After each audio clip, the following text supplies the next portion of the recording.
What's up, doll collectors, hobbyists, fabsome besties? I'm Toya, an adult doll collector. Welcome to my miniverse. Are your dolls celebrating Friendsgiving?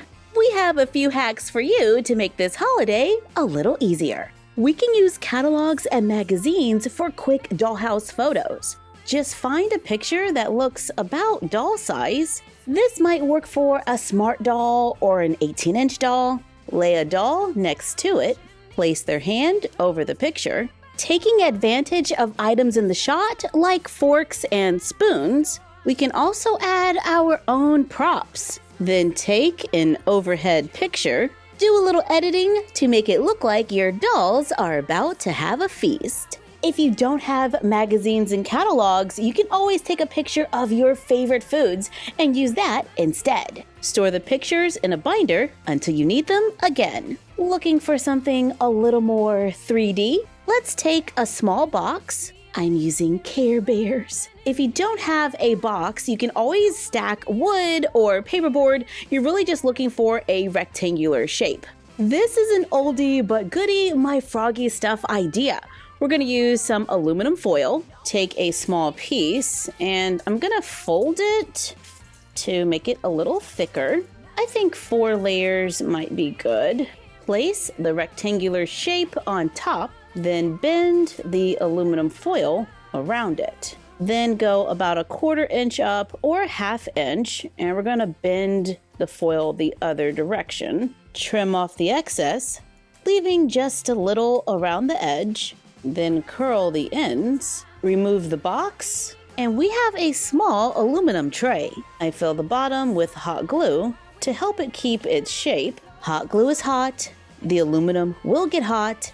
You have been warned. If you don't want to use hot glue, you can always add a few layers of paperboard instead. I take leftover foil and I ball it up, glue it in the center, place another small piece of foil on top, curl the edges around the lip that we made earlier to make it look like a turkey in a pan wrapped in foil. Or in Mini Toya's case, a tofu turkey. As long as nobody tries to open it, we're good to go. This is an idea we came up with a few years ago. We made one for an 18-inch doll using a mint tin. And I think it might be a little easier to form it upside down on a rectangular shape. I'm using leftover packaging from some charms, and I'm just gonna push and curl the edges into the corners, then use my pliers to clean it up. Remove it from the packaging to make as many foil trays as we need. On Barbie's Instagram, Brooklyn and Malibu were showing off their mac and cheese. So I thought it would be fun to make some for the dollhouse. I'm filling the bottom of my tray with hot glue, doing my best to really get into those corners. And I filled it up pretty good. It's a little bit under the edge. Then I take the end of my glue gun and I'm just gonna tap it on the top to add some texture. This might take a minute, depending on how much texture you want. Let's make a second one, only this time, let's leave a corner empty. I started out with a thin layer on the bottom, then allow it to cool. While we wait, I make a few loops of hot glue and allow them to dry. I remove them from the mat and paint them white or cream. While those are drying, let's add the texture to the other tray. Once cooled, carefully paint it cream. I'm using acrylic paint and I'm making sure that I get into all of those little tiny spaces while trying to avoid hitting the aluminum foil. Let's make some quick paper plates. This is also from a MyFroggyStuff oldie but goodie. We're going to use the top of a spice jar, clean it out. When you look inside the lid, it kind of looks like a plate. So let's trace around the bottom onto cardstock, cut it out, place the cardstock circle inside the cap, and close it, pressing firmly. I place mine on the carpet and press down with my heel. And yes, I'm using a doll for demonstration purposes. Then open it to make a paper plate. Sometimes it does shift in the cap a little, so you might have to trim it to even it out. But now we can make as many paper plates as we need. On our silicone mat, let's make another little textured blob of glue, then paint it to match. All right, I think we have everything.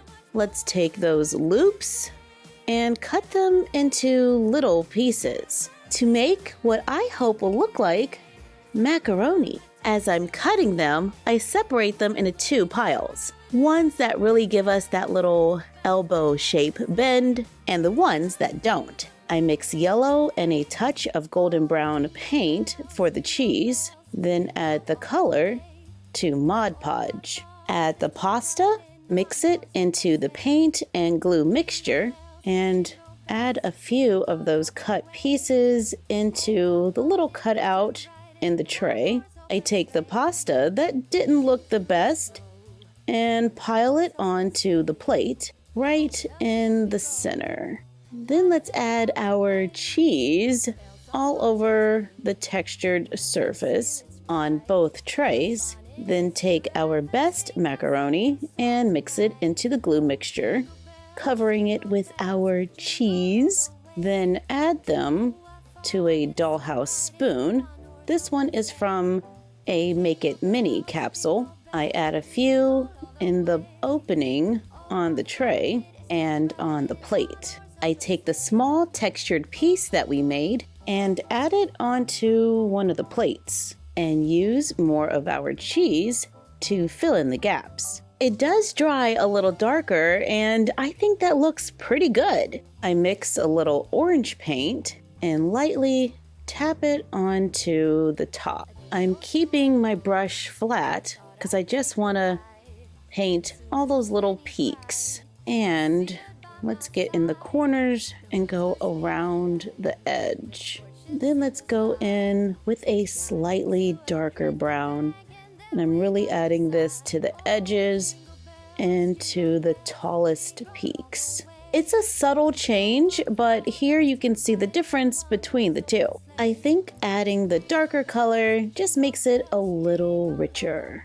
Let's add more of our cheese sauce around the inside edge, because it's just a little too clean. Once it dries, we have ourselves mac and cheese for the Dollhouse. And we made it in different stages. Here it is right out of the oven. Then someone takes a serving. Here it is on a plate. And here it is almost gone. Wow, with a little hot glue, aluminum foil, and paint, we can make some fun Dollhouse miniatures. And don't forget our faux turkey. And now the dolls don't have to show up to their Friendsgiving empty-handed. Whether you have a little time or a lot, we hope these ideas helped you out this holiday season. Thank you for joining us while we made some Dollhouse food. For more instructions about our paper plates, check out our How to Make Doll Paper Plates video. We even have printables on our blog. Like, comment, share, and subscribe. Don't forget to ring the bell and follow us on Instagram at MyFroggyStuff, the Frog Vlog, and Bella of MyFroggyStuff. And we will see you next time.